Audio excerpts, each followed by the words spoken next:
では、ただいまより糖尿病教室第1項、糖尿病ってどんな病気というのを始めてまいります。ではまず、糖尿病とは何かというのをですね、簡単に、まとめますと、インスリン作用不足による慢性の高血糖を特徴とする代謝疾患群です。で、これらを放置すると合併症になるというのが1枚のスライドでこのように表しますけども、これがどういうことかというのを今からお伝えしてまいります。まずですね、高血糖と糖尿病。高血糖というのは、通常の状態よりも血糖が高い状態。糖尿病というのはそのような慢性的な高血糖が続くような病気という形になります。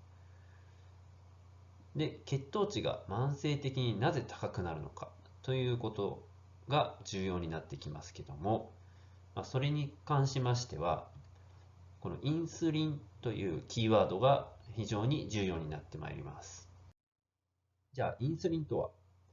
インスリンとはですね、膵臓という臓器で作られているホルモンです。で、これらがですね、血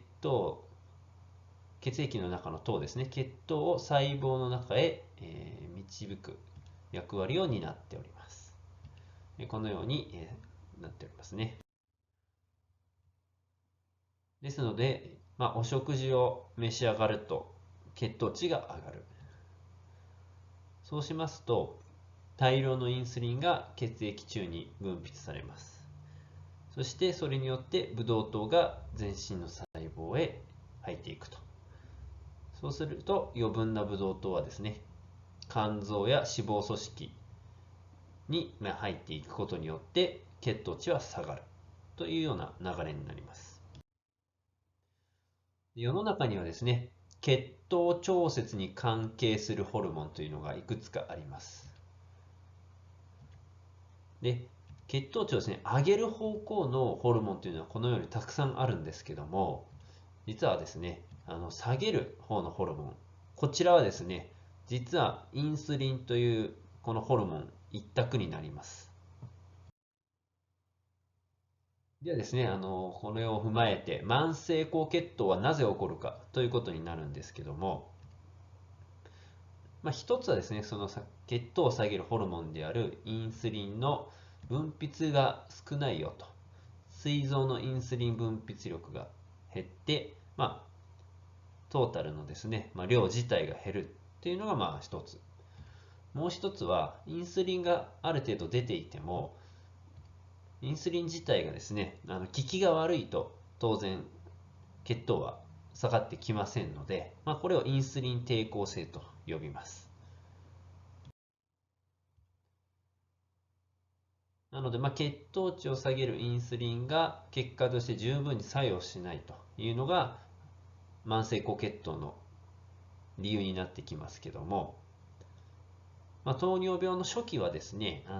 インスリンの追加分泌といって、最初の血糖が上がった時に出るインスリンのタイミングが遅れてきます。なので食事をまず食べると、健常な方っていうのはですね、ある程度血糖値が上がった時に、すぐにインスリンが追加に分泌されるので、しっかりそれを捉えて血糖値を下げてくれます。ただし、ちょっと糖尿病であったり、糖尿病の予備軍の方ですね。っていうのは、まず食事の方で血糖値が上がるんですけども、インスリンのその初期分泌っていう追加の分泌ですね。そちらの分泌が遅いので、血糖がすぐに下がってこずにですね、血糖のピークが時間が経っても増えてきてしまうというような状況がございます。ですので、食事による血糖値の変化をですね、もう一度スライドの方でお示ししますと、健康な人っていうのは食後高血糖あまり高くありません。ですので、ちょっと山ができてもすぐにインスリンが出るのですぐに下がってくると。で次にですね、いわゆる糖尿病になりきる前段階の予備軍という方々がお見えですけども、こちらの状態というのは、血糖がボンと上がって、追加分泌っていう初期分泌が遅いために山はできてしまうんですけども、まだなんとか量が保たれているので、最終的にはなんとか下がってくるというふうで、食後高血糖というような状態になりやすい状態です。で、さらにその次の段階になって、本当のいわゆる糖尿病になってしまいますと、基本的には食後だけにとどまらずですね、このように常に高い状態っていうのが慢性的に起こっているというような血糖の状態になります。で、その状態っていうのは膵臓の疲弊という表現があるんですけども、基本的に今のような食後高血糖っていうのが繰り返されますと、その都度膵臓はインスリンを出そうと、頑張りますので、徐々に疲れてしまいます。なので過食とか早食いとか膵臓の方に負担のかかるような、食事習慣とかをしてますと、インスリンの初期分泌障害といって、最初に出るインスリンっていうのがだんだん出が悪くなります。そうしますと、食後の急激な血糖が上昇して、さらに頑張って減らそうと、血糖を下げようとですね、強力なインスリン分泌刺激を膵臓にしてしまいます。そうしますと、少し遅れてですね、過剰なインスリンがどんどん出ていくと。そういうような状況ですと、もう膵臓がどんどん疲れ果ててしまいます。で、そうなってくると、血糖が下がりきらずに慢性的に高血糖状態になると。で、この後にですね、それが続くと、糖毒性と呼ばれる、状態になるんですけども、それが悪循環として、続いてしまうと。で、いわゆる世間一般で一番多いですね、2型の糖尿病っていうのは、の病態ですけども、先ほど申し上げたように、インスリンが出ない、インスリン分泌不全。これは遺伝的な要素が大きく関わっております。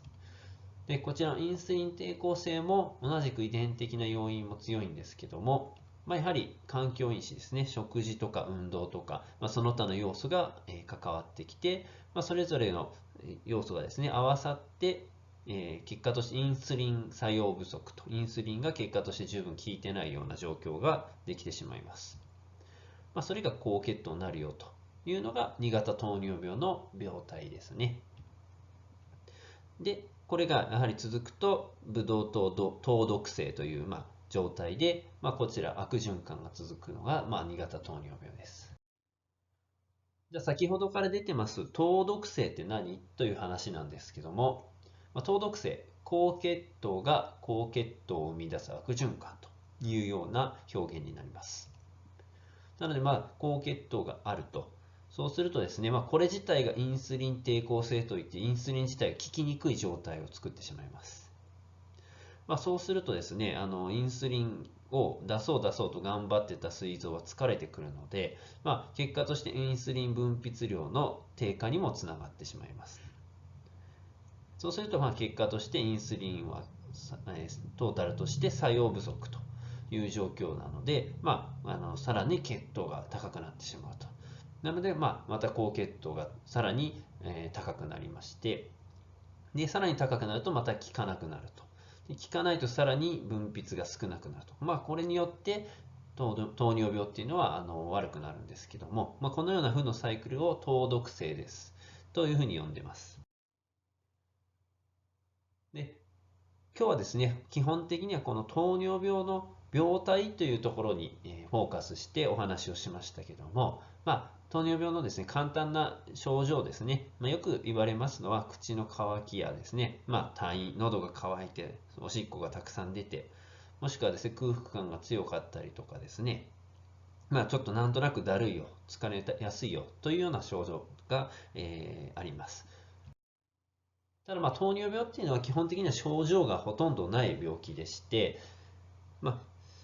長い間ですね、糖尿病の状態がありますと、慢性的に合併症というのを起こします。で、合併症による症状というのはまた別にあるんですけども、これらに、ならないようにすることが、非常に重要なわけですけども、こちらもですね、簡単に、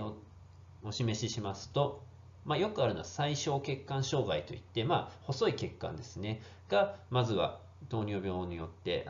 悪化してしまうんですけども、よく言われます三大合併症というのがありまして、一つは網膜症といって目の方ですね、失明の原因になったりします。で、次に腎臓というのも、腎症ですね、非常に重要な合併症でして、これも最終的にですね、人工透析というような状況になってしまう場合もあります。で、3つ目はですね、神経障害。手足のしびれとかですね、いろんな症状が出てまいります。